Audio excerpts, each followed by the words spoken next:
ಹಿಂದೂಗಳನ್ನು ತಾವು ವಿರೋಧಿಗಳು ಅಂತೇಳಿ ಕರಿತೀರಲ್ಲ ತಾವೆಲ್ಲರೂ ಕೂಡ. ಸ್ವಾಮಿ ಇವತ್ತು ಹೇಳ್ತಾ ಇದ್ದೀನಿ ನಾನು, ಇವತ್ತು ತಾವೆಲ್ಲರೂ ಕೂಡ ಇವತ್ತು ಎಲ್ಲವನ್ನು ಮುಗಿಸಿದ್ರಿ. ಇವತ್ತು SC ಜನಾಂಗದ ಹಣವನ್ನು ನುಂಗಿದ್ರಿ.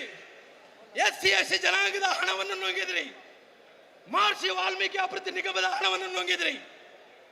ಎಲ್ಲ ದೇವಸ್ಥಾನಗಳ ಹಣವನ್ನು ನುಂಗಿದ್ರಿ. ಇವತ್ತು ಉಳಿದಿರೋದು ಮಂಜುನಾಥೇಶ್ವರ ದೇವಸ್ಥಾನ ಒಂದೇ. ಆ ಉಂಡಿಯ ಕಲೆಕ್ಷನ್ ಅನ್ನು ಇವತ್ತು ಎಣಿಕೆ ಮಾಡಬೇಕು ಅನ್ನೋ ಕಾರಣದಿಂದ ಮಂಜುನಾಥನ ಕೈ ಹಾಕಿದ್ರಿ.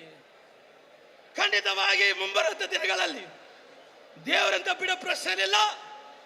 ಈ ಭಾಗದ ಸ್ಪೀಕರ್ ಆಗಿರಂತ UT ಖಾದರ್ ತಾವು ಹೊರಗಡೆ ಬರ್ರಿ. ವೀರೇಂದ್ರ ಹೆಗಡೆ ಅವರ ಏನು ಇವತ್ತು ನಾವು ಈ ಭಾಗದ ಮಾಜಿ ಸಂಸದರು ಹೊರಗಡೆ ಬರ್ರಿ.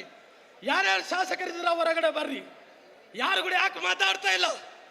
ಏನು ತಾವು ಬಾಯಲ್ಲಿ ಏನು ಹಿಡ್ಕೊಂಡಿರಿ? ಧರ್ಮಸ್ಥಳ ವಿಚಾರದಲ್ಲಿ ಎಲ್ಲರೂ ಕೂಡ ಬರ್ರಿ, ಹೊರಗಡೆ ಬಂದು ಮಾತಾಡ್ರಿ. ಹಿಂದೂ ಧಾರ್ಮಿಕ ಸ್ಥಳವನ್ನು ಉಳಿಸಂತ ಕೆಲಸ ತಾವೆಲ್ಲರೂ ಕೂಡ ಮಾಡಬೇಕಾಗಿದೆ.